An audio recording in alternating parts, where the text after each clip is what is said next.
Welcome back, everybody. This Week in America, website thisweekinamerica.us. As mentioned, our guest on the program, Roger Morgan. Roger explores the exotic places of Nepal, China, Pakistan, and India, where he captured the extraordinary beauty of the people who lived there through the lens of his camera. He unveils these in his new publication, Facing East, Photos from the Heart, a stunning collection of candid portraits showcasing Roger's passion to bring to the reader a glimpse of the lives led by the people he met. Roger has degrees in engineering and arts. He started his career as an apprentice at the Royal Naval Dockyard in Portsmouth, England, journeyed to Australia in 1967, spent a year with an Australian Antarctic Research Expedition. Since then, he's held positions in research, corporate strategy, and operations with a National TELCO, and he's the author of the book we're talking about on today's program, Facing East, Photos from the Heart. Roger, welcome to This Week in America. It's a great time to have you with us. Thank you. Thank you. Tell me about this fascination with photography. I mentioned your background, and it's all really impressive, but where did this desire to take pictures, and then we'll talk about the travel aspect of it in taking human faces, but where did photography come from for you? Well, I'm what is called a twitcher, which is a bird watcher. And once you start looking at birds through binoculars, you want to take their photographs.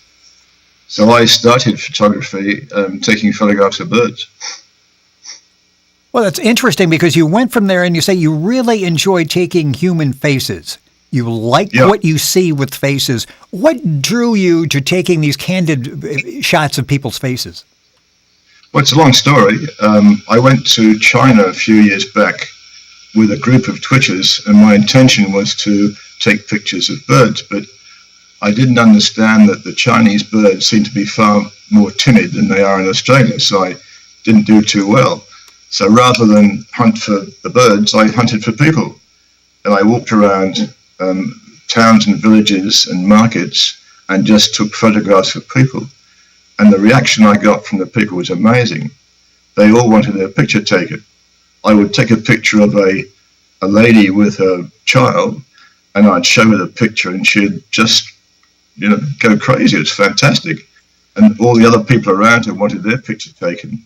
So I came back from that trip with a whole lot of face pictures, and as I went through them, I was fascinated by some. I asked myself, what is it that makes me fascinated by these faces and not the others? And that got me reading, and I read everything I could on portraiture and faces, and I determined that facial expressions are in fact a very reliable indicator of emotion. And indeed, these facial expressions are cultural independent. In other words, if you take a picture from New York of an angry man and show it to a person in New Guinea who hasn't been in touch with civilization, he'll have the same reaction.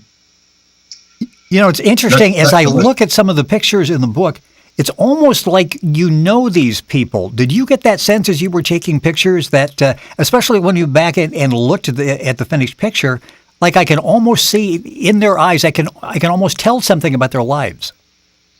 This is good. You see, given this facial expression language, you can pick out a picture and you can say, well, what does that face really mean? And you start to think about the past of that person, the future of that person. In fact, you have a virtual dialogue with them, and you want to know all about them. You're using your imagination, and you're starting a story. And what you're really doing is you're putting a past and a present to that 1/800th of a second time slot. And I think what you do when you go through the book, you're really spinning through a travelogue of faces. The book is called Facing East, Photos from the Heart. Our guest on the program is Roger Morgan. The book is available, of course, at all the usual places. You can check it out at Amazon. You can also go to Roger's website, which is rogermorganfacingeast.com. And, of course, link on directly to Roger's website by going to our website, thisweekinamerica.us.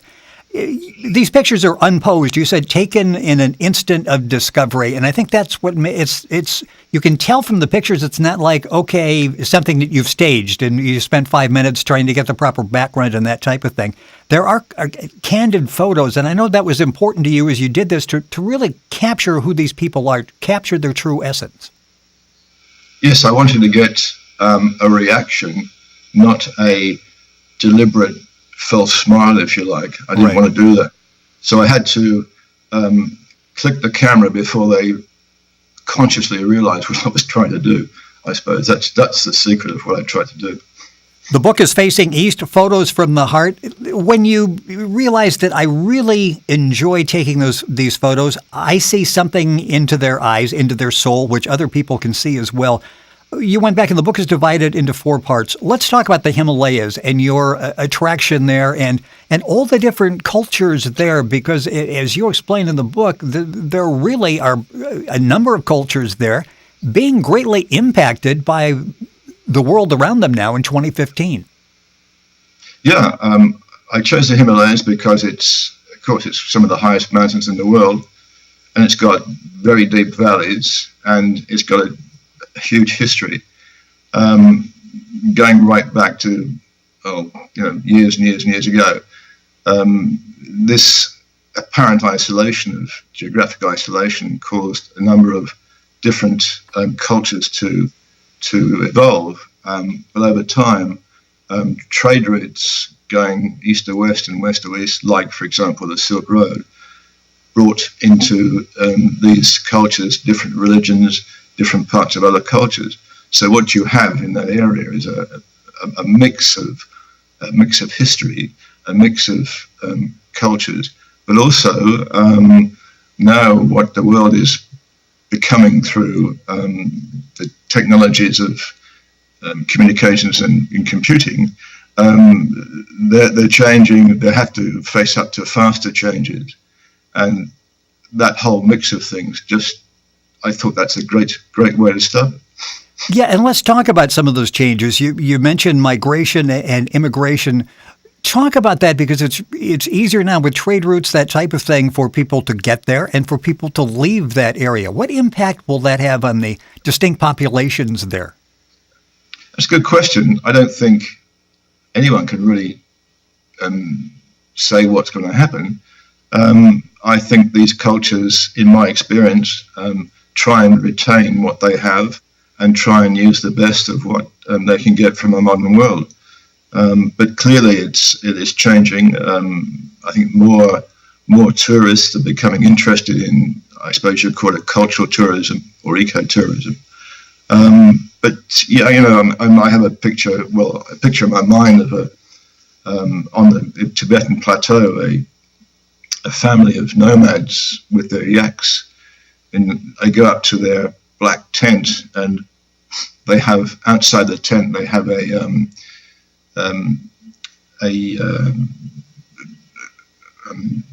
thing to catch a solar panel, right? Yes. And from this solar panel, they fire up their PC, they fire up their TV, and they watch the modern world. That's one thing that I noticed happening. When you go to some of these places, you notice they've almost always got a TV dish on their roof. So, it's clearly a mix of things going on, but how it will all work out, I have no idea. Yeah, you talk about the satellite dishes and the solar panels, and you talk about climate change and the impact that's having on a number of the different populations that you visited there. Talk about that, because some of the cultures there really are feeling right now the impact of climate change. Yeah, I think the big thing there is the melting of the glaciers. Don't forget, some of the world's largest rivers flow out of the mountains in Tibet, and clearly those glaciers are receding. And one wonders, what would happen if a significant reduction in the water flow actually occurs, which is occurring now, I guess. What will happen to the farming populations? What will happen to the big cities and so on? The book is called Facing East. The website, our guest on the program is Roger Morgan. His website is rogermorganfacingeast.com. Information available at our website, thisweekinamerica.us. I mentioned the book is divided into 4 parts: China, India, Pakistan, and Nepal. Let's talk a little bit about the first part of the book, which is China. What time frame were you in China? You mean what year did I go? Yes. I've been to China 3 times now. In the book, I think it was about maybe 5 years ago, I first went to China. I went to Sichuan. Some years after that, I went to Yunnan, which I really enjoyed. And recently, I've been to Tibet. No, it's interesting because when you're there, while you're visiting, you actually are among the people. Talk about that, because you actually are part of their culture as you're there. It's not you stay off and you go off for a couple hours a day and take pictures. You actually are there and become almost part of their lives. Yeah, I have a memory of staying in a Tibetan home. I got there during the afternoon, and the parents were out in the fields working, and I was left to meet the old grandmother and the 3 kids. I didn't speak their language, they didn't speak mine, and I wondered how I was going to proceed. So I got out my camera and I started taking pictures. The old lady was shocked and went out the front door. But the little kids were amazed, and once I'd shown these little kids their images on the screen of the camera, they were delighted, and that was the key that broke down the barrier between my culture and their culture. And when their parents came home from work, they were just so keen to show their parents what I'd taken, and from there we had conversations with the camera and gestures and so on, and that was how it went. Part 2 in the book is India, and you were in a national park there, and I guess almost saw a snow leopard. Yeah, we went to find the snow leopard, and we thought we had a very good chance, and we had a guide, and off we went. And it seemed to me that every time someone saw this leopard, I just couldn't make it out. It might have been a leopard in the scope, it might not have been a leopard, because they blend in very well with the background. But the last day we were there, I was in the toilet tent, and I was having some trouble, and the call went up, the leopard, and I did my very best to get out of the place, and I just saw this faint buff thing disappear into the bush. And of course, when you go there and you've told people you've been there and that's what you're doing, they say, well, did you see a snow leopard? I said, well, yes, but in hindsight, I thought that was a fair answer. That sort of sums it up, which is an interesting question when you bring that up, because you're there eating foreign food. Like I said, you were in the people, you were eating what they're eating. Sometimes your body says, wait a minute, I'm not quite sure what you just put in me, but I've never had this before and I'm not quite sure how to react. How difficult was it adjusting to the cuisine in these different cities? Well, it wasn't too bad. Of course, I took all the right pills and medicines just in case it went wrong. But I just enjoyed being with the locals and eating their food. There's one story I can tell you. I was in Pakistan, and I was sitting in a table with my fixer in an open air eating place. And they have a thing like a pasty or pie, but it's very, very hot. And the way you're supposed to eat it is to jam your finger into the pie, let the steam out, and then take it from there. Now, I didn't know at the time, and I was playing around, wrestling up, knowing what to do. And this young boy came up to me, stuck his finger in my pie, and said, "There we go. Now you can eat." A little tip on the local cuisine. You're not going to see that on the Food Channel, but that's the way you have to do it while you're there. The book is Facing East, Photos from the Heart. Roger Morgan is the author and our guest on the program. The website is rogermorganfacingeast.com. Information directly you can link on by going to our website, thisweekinamerica.us. In India, and we'll talk about it with Pakistan and Nepal as well, but in India, you met a number of people there that were Muslims, a number that were Buddhist. Talk about that, because we read so much in the papers now about this great religious divide that, especially here in the United States, that it's a topic of ongoing debate. Talk about your experiences there and people actually getting along. Well, it seemed to me they were. The only time I saw any problem was in Pakistan. But in India, things were good. I couldn't, well, you're not there for a long period of time, but so you can't really pick up those political issues. Another place I saw some trouble was in Tibet, where a old Tibetan lady was really having a very strong argument with a Han Chinese lady for not paying her for taking a photograph, and that was a very bitter argument. But they're the only times I've, outside of Pakistan, that I've, really seen anything like that. Yeah, you talk about it in the book, and the book is called Facing East, Photos from the Heart. There is some narrative in there. It's some collection of excellent photographs, and you just look at the pictures, and I'll talk about a couple specifically here in a few minutes. But in Pakistan, you talk about a police officer comes up and taps you on the shoulder, asks you if you would like to have some tea, and then you have a dialogue with him, and he's showing you pictures of members of his platoon killed by the Taliban. That sort of brings it home to what we're actually facing in the world today. Yeah, that was a bit of a surprise to me.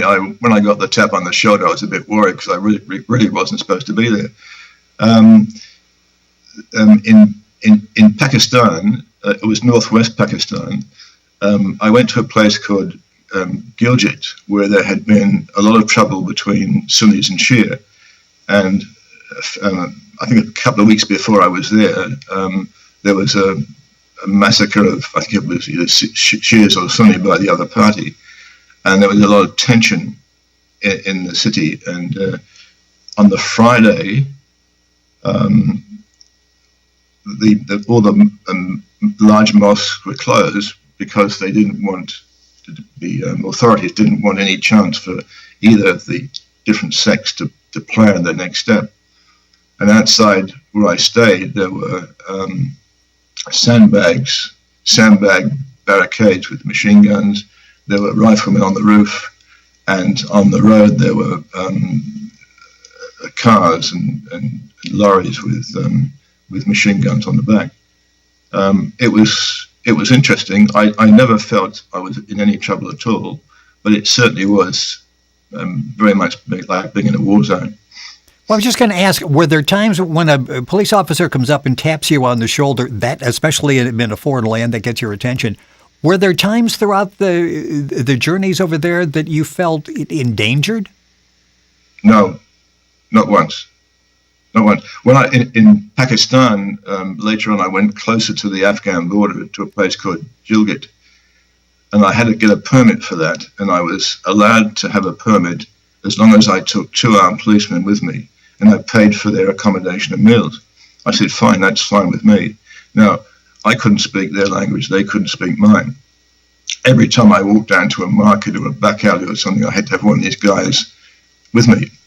And it got to the point, every time I took a photograph, I showed him. And it got to the point where later on in the walk, he started to point out to me what faces I should take and what faces I shouldn't. Not because it was a thing I shouldn't do. It was a thing he thought was a great thing to do.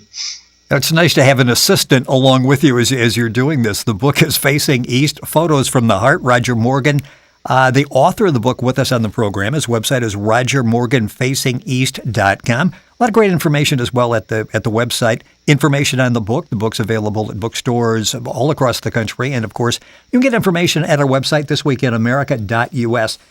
When you look at some of the pictures, and you mentioned, and I hope I get these pronunciations right, in Gilgit City, there's a picture you have there of a Shia girl. You've got pictures from the Hunza Valley of Ismaili girls. Am I pronouncing that correctly? Yes. Yeah, and yep. You look at these kids, and they could be kids down the street. They could be our kids or our grandkids. What impact does that have on you when you see that, and suddenly you realize the world's not such a big place after all? Well, that was one of the points of doing the book. I can tell you a story about the ladies in Pakistan. You cannot photograph mature ladies or ladies that are marriage age in Pakistan, because if you do, it gives the husband the opportunity to divorce them. Now, I was a bit disturbed by this, so I went in one of the villages. I spoke to the headman, and I said, look, what sort of women can I take? Because I really want to take some pictures of women. He said, well, if you take girls under 10 and women over 60, you'll be right. And I said, well, why? He said, well, they're not interested in sex. Interesting. Facing East, Photos from the Heart is the name of the book. We've got a couple minutes left in the program. Go to our website, thisweekinamerica.us, and you can link on directly and get information.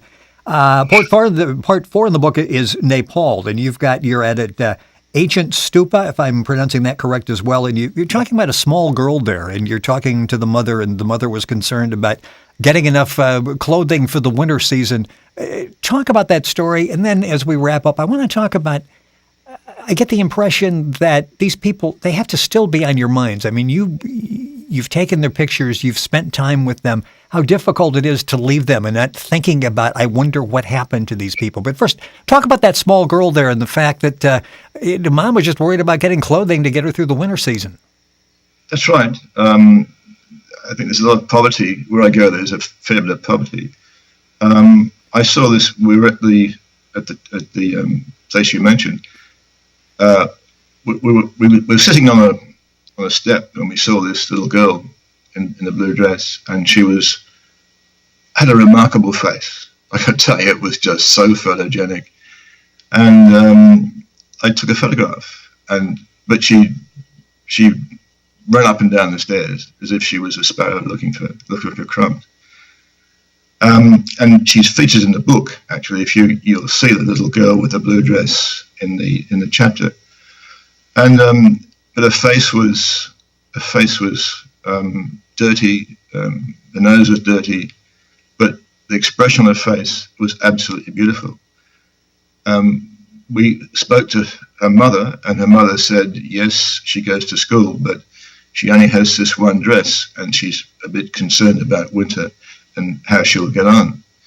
So we took them to the market just down the road from where we were, and we took them to a Chinese store that had coats and dresses and so on. And we said, look, what would you like? And she picked out a number of things, and that was it. We paid them, and that was it. That is something that I really treasure.